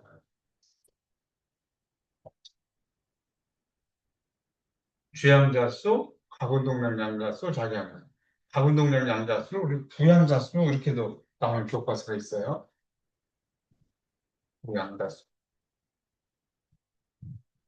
그다음에 스핀 양자수까지. 아까는 뭐 선생님이 세 가지를 얘기했었죠. 세 가지를 얘기했었는데 슈레딩거 방정식을 풀어서 나온 그 해 어떻게 나타난다고? L, ML로 나타나요. 그러니까 3학년 5반 21번 뭐 이런 식으로 쓰듯이 이렇게 나타난다라고 하는 거예요. 그래서 주양자수라고 하는 거, 주양자수라고 하는 것은 N은 전자가 채워지는 주 에너지 주의를 얘기하고 또는 껍질을 나타낸다. 그러면서 에너지를 얘기한다는 거예요. 에너지. 껍질. 그러니까 준이라든가 또는 껍질로서 크기를 얘기하는 거죠. 주양자수라고 하는 것은 주양자수라고 하는 것은. 그다음 부양자수, 가우동량 양자수라고 하는 것은 전자가 채워지는 공간의 모양을 얘기한다는 거죠. 공간의 모양을 얘기한다. 다기양자수라고 하는 것은 궤도를 에너지를 갖다는 공간 배양이 방향이 다르다. 배양이 다르다. 이것을 얘기하는 것이고 스피인 양자수는 저렇게 어느 쪽으로 도느냐는 거죠. 스피이 어느 쪽으로 도느냐라고 하는 것을 얘기를 하는 거예요. 그러면 여기서 만약에 L이 1이다라고 하면 L이 1이다라고 하면 L은 어떻게 나타난다는 거예요? L은 여기가 이렇게 나타난다는 거예요. L-1 그렇죠? N-1로 나타납니다. 그러니까 N-1이라는 것은 0을 얘기한다. 이렇게 되거든요. 0. 이 0이라고 하는 것은 S오비타를 얘기하는 거예요. S오비타를 얘기하는 것이고 L도 0으로 나타나는 거죠. 그러면 부영이다 이런 얘기가 부영이다. S오비타를 부영이다 이런 얘기고 이거를 1 S오비타 이렇게 얘기하고 그림으로 나타내면 이렇게 나타내는 거죠. 한 오비탈에 전자는 두 개가 들어갈 수 있다. 만약에 N이 2야. 그럼 L은 어떻게 나타나요? N-1이라고 했죠? N-1이면 1이잖아요. 이게 0과 1로 나타낼 수 있다는 얘기죠. 그럼 요거에 대한 ML은 0이고, 요거에 대한 ML은 얼마예요? 마이너스 1, 0, 1로 나타낼 수 있다. 그러니까 마이너스 1, 0, 1로 나타낼 수 있다는 것은 공간 배열로서 L이면 마이너스 1부터 0부터 플러스 1로 나타내야 되는 정수값으로 나타내진다는 거죠. 그러니까 이게 L이 1이니까 마이너스 1, 0, 1 이렇게 나타낸다는 거죠. 그러면 여기서 ML이 요거는 이제 0이면 S오비탈, 1이면 P오비탈을 얘기하는 거예요. 근데 요거는 ES, 요거는 지금 EP 이렇게 되겠죠. 요거 EP. 그래서 오비탈로 나타낸다라고 하면 이렇게 나타내야 되고 EP 오비탈을 이렇게 보세요. 세 개로 이렇게 나타내야 되는 것이 EP 오비탈 이렇게 나타내야 되죠. L이 3이 3. 그럼 L은 0, 1, 2까지 가야 돼요. N-L이니까 S오비탈, P오비탈, 그죠? 여기 S오비탈, P오비탈 이렇게 나타내는 게 D오비탈 이렇게 나타내는 거예요. 그럼 ML은 얼마가 되느냐? ML은 0. 요거의 ML은 마이너스 1, 0, 1. 요거의 ML은 마이너스 2, 마이너스 1, 0, 1, 2 이렇게 나타내는 거죠. 그래서 요거는 S오비탈, 3S오비탈, 3P오비탈, 3D오비탈 이렇게 나타내는 거죠. 3S오비탈 이렇게 하나, P오비탈은 3개, D오비탈은 하나, 둘, 셋, 넷, 다섯 개. 이렇게 나타낸다. 홈기오비탈.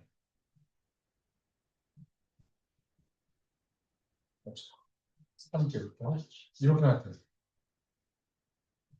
이렇게 전개가 되겠어요. 그리고 이제 여기 전자가 들어갈 때, 전자가 들어갔을 때, 이렇게 도냐, 이렇게 도냐가 이제 스피인 양자수라고 하는 거죠. 스피인 양자수라고 하는 거예요. 근데,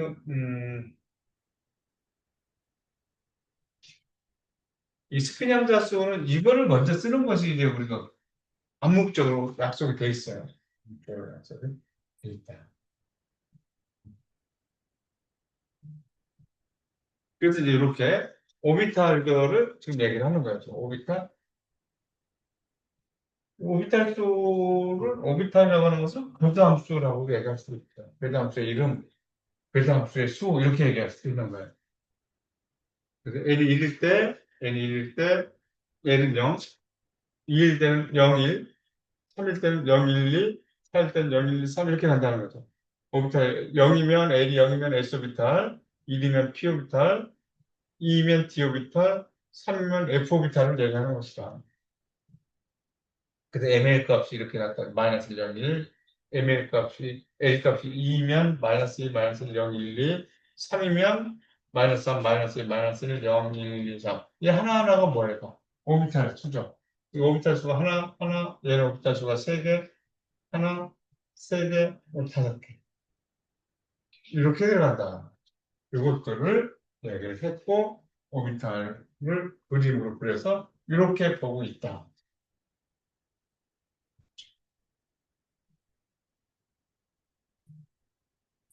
예전에 그 얘기가 그 얘기예요, 지금. 우리 책의 교과서에 있어서 네, 그림들을 적어봤습니다. 그러면 이제 전자배치가 어떻게 되느냐, 이런 얘기인데요. 전자배치가 어떻게 되느냐. 세 가지 규칙. 그리고 이제 우리가, 요거, 규칙 첫 번째가 싸움의 원. 싸움. 파울리의 베타 원. 규칙 2가 파울리. 파울리 베타 원.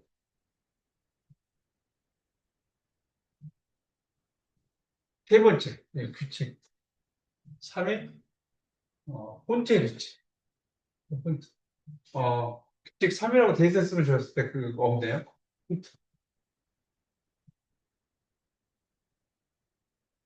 이렇게 됩니다. 전자 하나인 경우에 수소 같은 경우는 주양자수가 에너지 주를 결정한다는 것을 얘기하고 이렇게 됐을 때 이게 우리가 이것들이 여기서 이제 파울리 베타 원리라고 하는 것은 여기서 이것만 다시 한번 볼게요. 파울리 베타 원리는 이렇게 있죠. 동일한 오비탈에는 전자 두 개만 들어갈 수가 있고 이들의 스피는 반대다. 동일한 오비탈에는 그러니까 한 원전에 여기다 선생님이 요거를 다시 한 번만 이렇게 적어볼게. 여기다가 파울 베타 원리라고 하면 한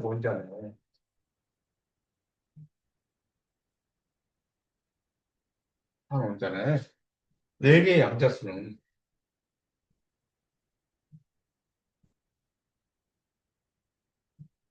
네 개의 양자수는 같은 양자수가 네 개의 양자수가 이렇게 되겠네. 네 개의 양자수가 같은 전자는 존재할 수 없다.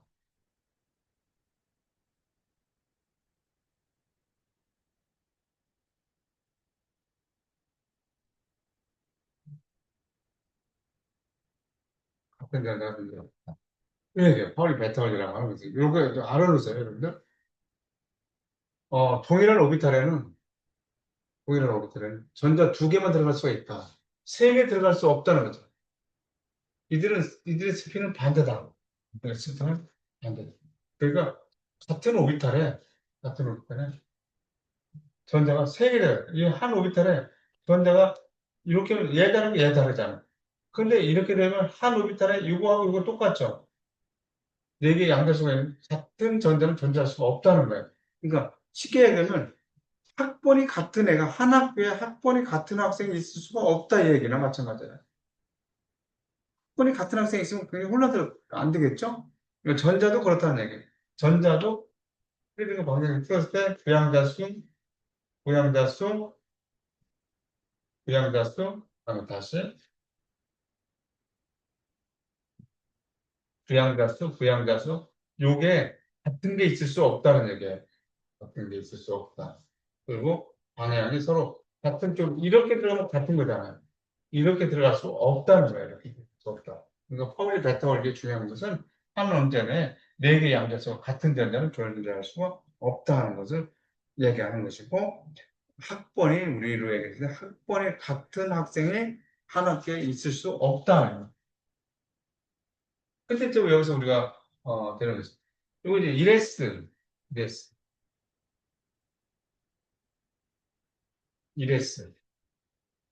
ES2P, 두 번째 껍질에 ES2P, 세 번째 껍질에 3S3P, 그 다음에 4S3D 이렇게 됐단 말이에요. 요 과정. 이제 요 과정. 그렇죠? 요 과정에서 4S가 또 불었다는 거예요. 또 불어. 이것을 왜 이렇게 되느냐. 왜 이렇게 되느냐. 물론 여기서 n 플러스 L 값을 보면, 이건 n으로 봤잖아요. n, ES2P, 3S, 3P, 3D, 이렇게 해서 이제 1S, 2S, 2P, 3S, 3P, 4S, 3P, 다음에 4S, 3D 이렇게 들어간다 이렇게 나오는데, n 플러스 L로 생각을 해보면, 요거는 X부터는 0이니까, 요거는 1이죠. 이건 2이고, 이건 3이고, 4고, 5고, 6이고, 7 이렇게 들어갔어요. n 플러스 L 값이. n 플러스 L이니까 요새 걸로 표시합니다. n 플러스 L로. 얘는 n 플러스 L이 얼마냐? P부터는 1이잖아요. 그러니까 얘가 3이야. 얘가 4고, 5고, 6이고, 7이고, 8이고 이렇게 가요. D는 2니까 이게 5죠. 6이고, 7이고, 8이고. 요거 3이니까 여기 7이고, 요거 8이고 이렇게 되는 거예요. L4비타는 3이니까. 그렇죠? S오비타는 L 값이 0, P오비타는 L 값이 1, D국자는 L값이 F국자는 L값이 3이라고 했잖아요. 그래서 주양자싸고 더하면 이렇게 된다는 거예요. 그래서 1, 2, 3이 들어간다는 거죠. 그럼 3이면 주양자수가 작은 애들이 먼저 가고, 4면 주양자수가 작은 애들이 먼저 가고, 5면 주양자수가 작은 애들이 먼저 간다. 뭐 순서에 어긋날 거 없죠. 이렇게 되면. 1, 2, 3, 4, 5로 이렇게 들어가서 주양자수가 작은 애가 먼저 들어간다라고 하면 이 순서를 맞춰야 돼요. 이 순서를. 이게 4, 이것도 4인데, 그렇죠? n 플러스 a 값이 4인데, 주양계산 작은 하나 이렇게 들어간다. 이런 것이다. 이것은 우리가 이렇게 얘기할 수 있으면 그 현상을 얘기하는 것이고, 왜 그러냐라고 했을 때를 우리가 생각을 해보면, 이런 것이다. S부터는 여기다가 배워볼게. 여기 좀 무시하고, 여기다 그래볼게. 이거 지우고, 이걸 지우고, 지금 우리는 요 과정이 왜 이러냐라고 하는 것들을 보겠다. 이런 얘기. 우리 그래서 있는 거고요. 우리가 아까 오비타를 얘기할 때, 1S는 오비타를 마디가 없고, 2S는 마디가 하나고, 3S는 마디가 두 개면, 4S는 마디가 몇 개? 세 개 나와야 되겠죠. 그래서 마디가 이렇게, 이렇게 나타내는 것이 4S가 이렇게 볼 수가 있다는 거예요. 그럼 3D는 어차피 3D면 얘네들은 어차피 네 번째 껍질 안쪽에 있어야 되기 때문에 얘네들은 이렇게 나타내요. 이렇게 한 게, 이렇게 하는 거. 요게 이제 3D라고. 3D. 이렇게 줘야 돼요. 3D. 그러니까, 쟤네들을 저렇게 그려면 이렇게 나타내는데 여기에서, 요게 핵이에요. 요거 핵. 핵일 때 전자가 여기 있을 수 있죠. 그러니까 핵에 더 가까이 접근할 수 있는 게 핵에 더 3D는 여기서부터 전자가 있지만 4S는 여기에도 전자가 있을 수가 있다는 거예요. 맞지?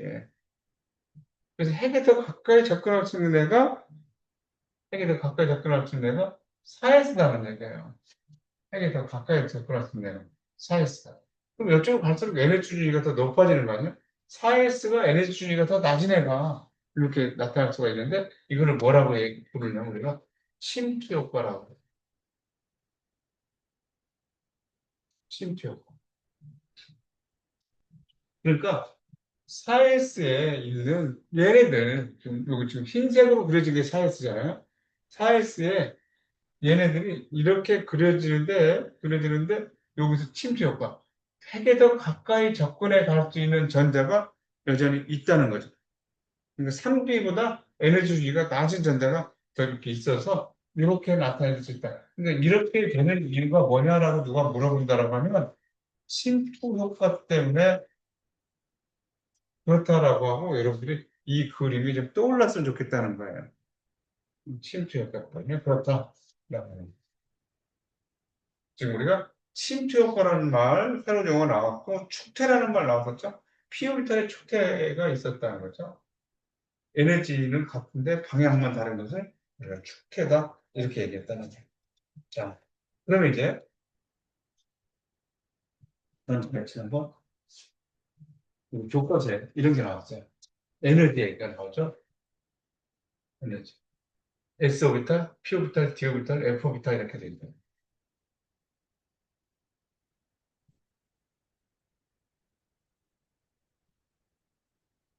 이 그림, 이 그림. 교과서 보기가 좀 불편하겠지만 교과서에 이 그림이 나와 있어요. 어,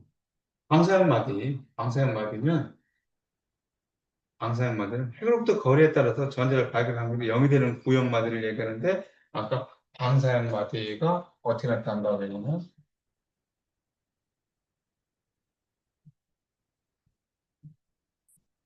마디는 L-1로 나타낸다고 했죠. 그런데 우리가 마디가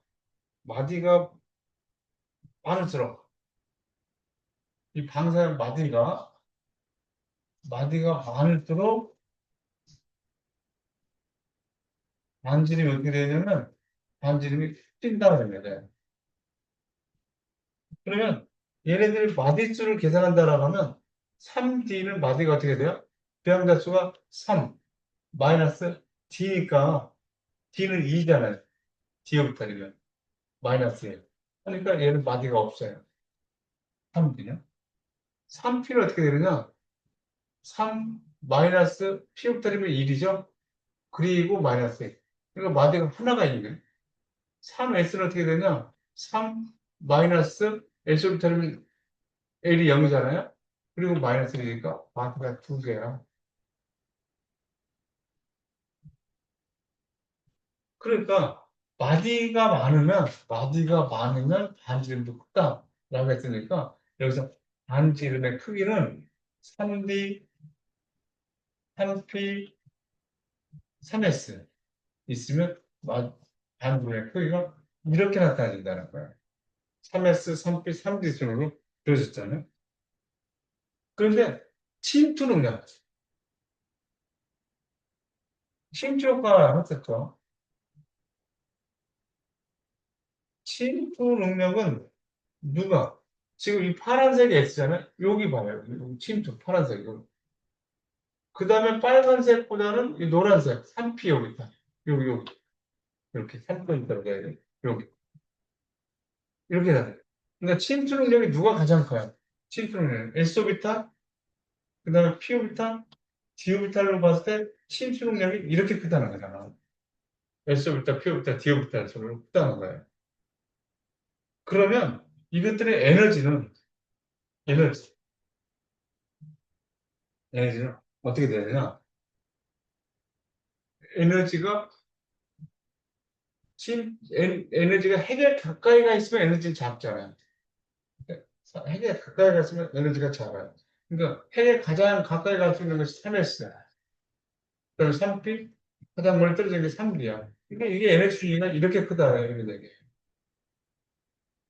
그렇죠?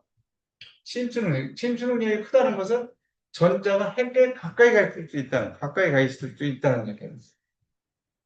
SPDF다. 그러니까 에너지는 핵에서 멀어질수록 에너지 유의가 더 크잖아요. 그러니까 침투능력이 크다는 얘기는 전자가 여기 가까이 갈 수 있다. 그래서 에너지는 디오비탈이 더 크다. 디오비탈이 더 크다. 반지름은 마디 가지고, 방사형 마디를 가지고 반지름 얘기한다. 어떻게 보면 S오비탈이 작고, 그 다음에 P오비탈, D오비탈이 뭐 크게 이렇게 될 것 같지만 평균적인 의미로 이렇게 나타낸다 하는 거예요. 지금 여기서 요 마디를, 요것들은 마디를 계산해 본 거죠. 이렇게. 그렇죠? 마디를 계산해 본 거죠. 마디. 방사형 마디를 계산해 본 거죠. 마디가 많을수록 반지름이 크다. 그래서 마디가 많은 3S가 반지름이 가장 크고, 그런데 그림을 봤을 때 S오비탈의 침투 능력이 가장 크다. 그러니까 S오비탈에 있는 전자가 핵에 가장 가까이 가 있을 수가 있다. 그러니까 S오비탈의 에너지가 가장 작다. 이렇게 내려보겠습니다. 이 그림에서.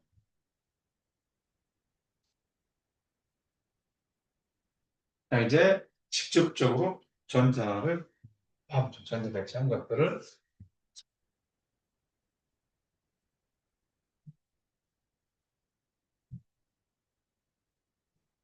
우리가 이제 여기 근데 수소가 없는데 수소는 1S에 이렇게.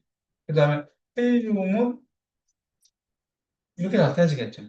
그럼 수소는 전자가 하나 있으니까 이렇게 나타내고 헬륨은 이렇게 나타내질 거예요. 자, 저기서 이거를 이제 뭐라고 얘기하냐면 요렇게 그리는 것들을 궤도 함수 그림, 궤도 함수 그림. 오비탈 그림이라는 거지. 오비탈 그림이라고 얘기하고 이렇게 나타내는 건 어떻게 나타내냐면 NL의 전자를 NL이라는 것은 주양자수하고 부양자수로 나타낸다. 그리고 여기에다가 슬래시 표시할 수가 있습니다. 이 슬래시 표시를 전자개수로 쓰는 거잖아요. 요 NL, 요 우물정자 표시의 전자배치. 이렇게 나타내거든요. 또, 요건 뭐냐면, 축약된 전자배치. 축약된 전자배치. 축약된 전자배치. 여기가 지금 헬륨의 전자배치라는 거죠. 여기서 요게 지금 헬륨의 전자배치. 헬륨의 전자배치가 축약되기 전에 NL의 전자배치를 나타낸다고 하면, 다시, 여기서 N, L, 이렇게 전자배치가 됐다. 그러면 수소 같으면 1S의 1 이렇게 나타내고, 헬륨 같으면 1S의 2라고 나타내는 것이 축약된 헬륨의 전자배치가 될게 NL의 우물적자 전자배치. 그러면 요 헬륨이라고 하는 것은 요게 헬륨의 전자배치잖아요. 이렇게 쓴다는 얘기죠. 여기까지가 1S2, 여기까지가 여기까지 헬륨 전자배치. 다 이렇게 헬륨 썼잖아요, 이렇게. 그 다음 거에는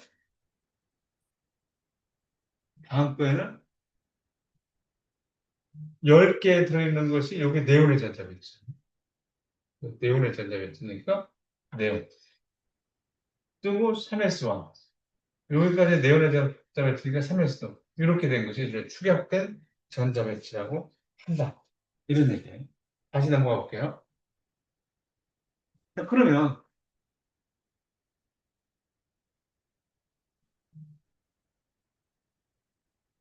여기서는 지금 요거 두 개, 수소하고 여기서는 이렇게 그렸다라고 하는 것은 이렇게 그렸다는 것은 뭐를 생각해내냐면 파울리 베타올리 파울리 베타올리 그린 거야. 여기 쓴 거야. 근데 여기서 방향을 한 오비탈에 전자가 두 개 들어갈 수 있다. 는 거죠? 한 오비탈에 전자가 두 개 들어갈 수 있다. 그런데 얘네들 스핀 방향은 서로 반대해야 된다. 그런 것이었었죠. 원리 베타 원리가 적용된 거고요. 그 다음에 여기서 이제 여기서 봤을 때 이렇게 들어갔다는 거예요. 탄소가 이렇게 들어갔는데 이렇게 들어갔다. 여기서는 뭐가 들어간 거냐? 폰트의 규칙이 적용된 거라고 벌써 봤었죠. 폰트. 폰트의 규칙이 전자가 그렇게 들어갔었다. 그러면 폰트의 규칙이 전에 피오비탈에 피오비탈에 피오비탈을 이렇게 그렸을 때 요게 이제 분소가 이렇게 여기 있으나 마찬가지죠. 어디나 그리나 마찬가지인데 어쨌든 이렇게 들어갔다라고 하면 이렇게 들어갔어요. 들어갔다라고 하면 얘네들이 얘네들이 얘가 실은 이렇게 들어간다라고 하는 것을 몰랐을 때 전자 하나 들어간 다음에 전자가 이렇게 들어갈 수도 있잖아요. 또 전자가 이렇게 들어갈 수도 있잖아요. 그렇죠? 전자가 이렇게 들어갈 수도 있고 또는 전자가 이렇게 하고 이렇게 들어갈 수도 있지. 근데 전자가 이렇게도 들어갈 수 있다는 거야. 그러면 이렇게 들어가는 것이 맞다라고 탄소가 이렇게 들어가야만 되는 이유가 뭐겠냐는 거예요. 그리고 훈제 규칙이라고 걸 아니까 홀전자가 많게 전자 배치가 됐어 라고 하지만 그렇게까지 결과가 나오기까지는 얘네들은 지금 요거 되게 고구라고 해서 써보자고 훈수 규칙이 적용되기까지 왜 이렇게 들어가느냐 왜 이렇게 들어가야 되냐 라고 하는 것은 예를 들어서 동소가 방장속을 풍부시킨다고 하면 N그 S 이렇게 됐다라고 하면 그러니까 홀전자가 많을수록 홀전자가 많을수록 장기적인 성질 자기 모멘트가 자기 모멘트가 크게 나타날 것이라고 하는 것을 우리가 어떻게 보면 직관적으로 알 수가 있다는 거 알 수가 있는데 여기서 동소가 이렇게 뜨 보여볼 때는 이렇게 휘어지든 이렇게 휘어지든 휘어졌다는 거죠. 자기적 모멘트가. 이게 붕조였다고. 근데 다섯 개네. 이렇게 됐다. 그러면 탄소 같은 애들은 이렇게 있으면 만약에 이런 식으로 돼 있다라고 하면 자기 모멘트가 굉장히 작겠죠. 이런 식으로 돼 있다라고 해도 서로 반대 스피를 가지고 있기 때문에 자기 모멘트가 굉장히 작았을 것이다. 얘기예요. 자기 모멘트가 작았을 것이다. 자기 모멘트가 작다는 것은 이 자기장의 영향을 받지 않고 툭 튀어나간다는 얘기겠죠. 자기 모멘트가 크다는 얘기는 얘네들이 가면서 더 가까이에서 휘어졌다는 얘기예요. 더 가까이에서 휘어졌다. 이렇다는 얘기는 함소가 전자가 배치됐을 때 동소가 이렇게 하나가 들어갔을 때 이 정도의 작용을 가졌는데 만약에 이런 경우였다라고 하면 작용멘트가 작아서 얘네들이 쭉 나가서 퍼졌을 거다는 얘기예요. 그런데 나가자마자 이렇게 꺼부러졌다라고 하는 것은 작용멘트가 컸고 홀전자 수가 많은 상태였다라고 하는 것이죠. 이런 상태. 얘는 질수록 더 작용할 때가 크니까 더 가까이서 꺾였겠죠. 그래서 혼체 규칙이 여기서 이렇게 적용됐다라고 하는 것을 여러분들이 이렇게 작용 멘트를 가지고 그래서 저렇게 됐구나 라고 하는 것을 여러분들이 이해를 해주면 좋겠다 이런 얘기예요. 그러니까 홀전자 작용 멘트는 여기서 예를 들어 이게 이제 피오비타이라고 하면 이렇게 되는 거. 두 개의 혼전자에 있는 거, 세 개의 혼전자에 있는 것이 작용 멘트가 얘네들보다 크다는 거예요. 이렇게 발제가. 그렇죠? 요 얘기로, 요 개의 폰트의 규칙을 이해를 해주면 되겠다. 이런 얘기.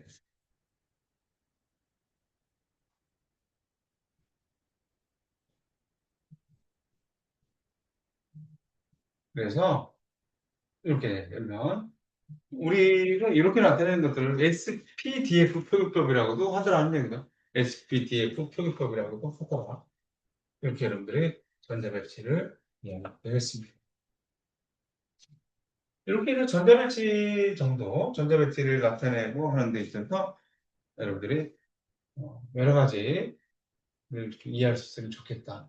현대적 주기율표, 원소의 주기율표 했는데, 요거는 뭐 우리가 여러분 유핵전화라든가 원자반지름, 이온에너지, 뭐 전자친화들을 위해서 처음 나오는 얘기지만 여러분들은 여기를 한번 읽어보는 거로 전자친화도는 다음 단원에서 선생님이 전자친화도는 다시 얘기를 하는 걸로 하고 화학 1에서 나오는 얘기들이에요. 그냥 화학 1에서 나오는 얘기들이니까 여러분들이 이해했으면 좋겠고 이온화 에너지 값은 여러분들이 다 알고 있을 것이라고 생각을 하고요.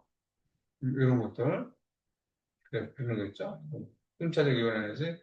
전자 친화도는 내용 좀 복잡하지만 전자를 받아들이는, 음유되는 척도예요. 전자를 받아들이는 척도로서 음유되는 척도. 이온 에너지는 전자를 떼어내는 데 필요한 에너지. 양이온이 되는 척도를 얘기하는 거예요. 자, 그래서 이렇게 해서 마치겠습니다. 여기까지.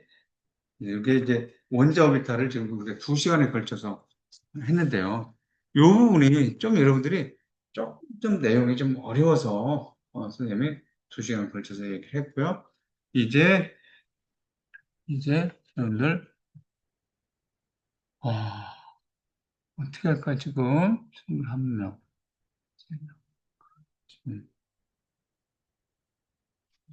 오늘 화학결합을 나가냐 마냐 하는 건데요. 여러분들 여기까지가 많이 좀 힘들고 어려운 부분이었습니다. 힘들고 어려운 부분이었어요. 이 부분에서 음, 지금 우리가 핵심적으로 다시 한번 따져보자고 하면 어, 파동과 입자 이중성 얘기부터 했죠. 파동과 입자 이중성 얘기를 해서 파동의 대표 빛이었어요. 빛. 근데 빛이 어, 플랑크죠. 플랑크의 흑자, 곡선을 해석하다 보니까 그게 양자화라는 개념이 안 들어가면 설명이 안 됐더라는 거죠. 그래서 플랑크의 양자가설을 통해서 빛이 입자로 되어 있지 않느냐라는 생각을 했지만 플랑크도 죽을 때까지 자기가 냈으면서도 그걸 이해를 못하고 그냥 돌아가셨어요. 그 뒤에 아인슈타인이 그 뭐죠? 그 아인슈타인의 광전 효과, 광전 효과를 해석을 통해서 빛은 입자다. 빨간 빛을 아무리 쏘여주고 세게 쏘여주고 해도 전자가 튀어나오지 않는데 파란 빛은 약하게만 쏘여줘도 튀어나오더라. 그렇기 때문에 비달갱이라고 하는 것으로 해서 설명했고 그것을 빛이 파동인데 입자성도 있다라고 하는 것을 두보르이라는 사람이 알고서 그렇다고 하면 물질의 대표인 물질들도 파동성이 있지 않겠느냐. 그래서 전자도 파동성이 있는가를 해서 물질파 이론을 얘기했죠. 그렇죠? 두브로의 물질파 가설을 얘기했는데 그게 톰슨의 아들 조지 피펫이라는 사람이 그 회절무늬를 관찰하게 되죠. 그래서 전자의 회절무늬를 관찰하고 그래서 그럼 전자도 파동성이 있다. 이렇게 얘기를 하게 된 거예요. 그러니까 전자의 파동성을 얘기하니까 드보르의 물질파 얘기를 하고 그다음에 불확정성 원리. 그러니까 불확정성 원리가 얘기하기를 불확정성 원리는 드브로이의 물질파 얘기를 했고 그다음에 하이젠베르크죠. 하이젠베르크의 불확정성 원리가 파동성을 하고 파동적인 거동을 하기 때문에 상쇄와 보강 간섭 얘기를 해죠. 상쇄 간섭하면 전자가 없는 곳이 보강 간섭을 하면 이게 결합이 이루어지는 결합성 전자 배치가 되더라. 그러다 보니까 오비탈에서도 전자가 존재하지 않는 곳이 나타나죠. 얘네들이 파동적 거동을 하기 때문에 그렇더라는 거죠. 그래서 불확정성 원리. 근데 여러 가지의 전자의 거동을 통일성 있게 설명하도록 해낸 것이 슈레딩거 방정식이었다는 거죠. 그 슈레딩거 방정식의 푸사이라고 하는 것이 우리가 얘기하는 오비탈이었었는데 그 오비탈이라고 하는 것은 주양자 수, 그 다음에 부양자 수, 자기양자 수를 나타내시더라. 어떻게 보면 전자의 거동을 얘기하는데 우리가 학교에서의 우리 학번과 흡사하게 전자를 하나씩 하나씩을 얘기를 해주더라는 얘기죠. 근데 전자의 위치를 얘기하는데 우리는 구형좌표계를 이용했다는 거예요. 구형좌표계, 그러니까 지구에서 우위도 경도가 있다. 근데 우리가 지구에서는 우위도 경도의 지표면만 얘기해서 우위도 경도만 얘기하면 되지만 이 전자들은 핵에서 가까이 있는 것, 멀리 있는 것도 같이 있어서 우위도 경도에서 핵에서부터 거리, R이라고 하는 것을 얘기했죠. 그것이 원자 의 크기를 얘기하는 것이고, 그게 주양자수를 얘기한다. 그 다음에 우리가 우위도에 해당되는 거 있죠? 북극에서부터의 어느 위치에 있느냐라고 얘기하는 거, 북극에서의 어느 위치에 있느냐 얘기하는 것이 경도를 얘기하는 것이었었고, 이게 모양을 얘기하는 거다. 그리고 어느 쪽에 있느냐, 방향을 얘기하는 것이, 배양을 얘기하는 것이, 이 경도에 해당하는 세타 값이었다. 세타가 모양을 얘기하고, 그 다음에 파이가 방향을 얘기하는 선이었다는 거죠. 그래서 구형 좌표계로서 우리가 얘기를 했다. 그럼 전자를 어떻게 배치하느냐 했을 때, 전자 배치의 방법이 여러분들이 얘기하면서, 아까 이제 오비탈 세 가지, 주양자수, 하고동양자수, 그게 부양자수죠. 그 다음에 자기양자수, 이렇게 해서 나타내는 방법. 그 다음에 전자 배치 방법이었는데, 파울리 베타 원리라고 하는 것은 한 원자 내에 네 개의 양자수가 같은 전자는 존재할 수 없다. 한 학교에 학번이 같은 학생이 존재할 수 없다와 같이 여러분들이 이해하면 되겠는데, 거기서 전자 배치했을 때 4S가 3D보다 앞에 나타나게 된 이유는 침투 효과로서 설명할 수 있다. 침투 효과. 그런 것들을 여러분들 생각하고, 그 다음에, 파울 베타 원리나 훈트의 규칙을 전자 배치 방법으로 여러분들이 이해를 해주는데, 홀전자가 많을수록 자기 모멘트가 크기 때문에 그렇다라고 하는 것들로 여러분들 이해를 해서 정리하면 전자 배치까지, 오비탈의 전자 배치까지 어느 정도 정리가 된 거고, 그렇다고 해서 이게 다 배운 건 아니겠죠. 그죠? 대학에 가서 이제 1번학 하면서 여러분들 해봐야 될 것은 슈레딩거 방정식이 도대체 어떻게 된 것인지라고 하는 그 슈레딩거 방정식을 한번 풀어도 보는 그 정도의 역량을 갖기를 기대를 해보겠습니다. 자, 그러면 여러분들 2단원 선생님이 파일을 올려놓긴 했는데 좀 여유 있게 할게요. 여러분들이 2학년이고 그리고 다음 주부터 여러분들이 이번 주까지 여러분들이 뭐를 내야 돼요? 5일날까지 해서 5일날까지 해서 주제 선정 자료 제출을 해줘야 됩니다. 주제 선정 자료 제출 해줘야 되고 다음 주까지 해서 계획서 제출 해줘야 돼요. 그죠? 다음 주 계획서 제출 해줘요. 다음 시간까지는 실시간 줌 수업으로 옵니다. 그 다음에 이제 중간고사, 그 다음 주부터는 중간고사 관련 영상 시청도 가능하지만 학교마다 다르기 때문에 선생님은 그냥 끊임없이 해나간다. 끊임없이 해나가는데 그때는 문제가 나간다. 문제 나가는 거에 대해서 여러분들이 정답을 카톡으로 보내주면 된다. 이렇게 여러분들 이해하면 되겠습니다. 자, 그러면 오늘 여기까지 진행하고 오늘 마치고 다음 주에 만날게요. 여러분들 5일날까지 주제 선정 자료 제출하는 거 잊지 마시기 바라겠습니다. 자, 시간 정확히 지켜서 제출해 주세요. 자, 그러면 고생 많았습니다. 안녕. 선생님 이렇게 끌게요. 고생들 많았습니다. 채팅방,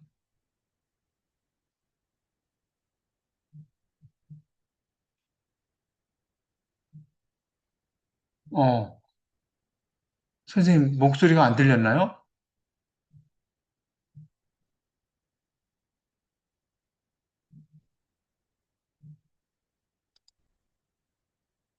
어, 목소리가, 선생님 영상 보고, 혹시나 목소리가 안 들렸을 경우는 선생님 대책을 다시 세울게요.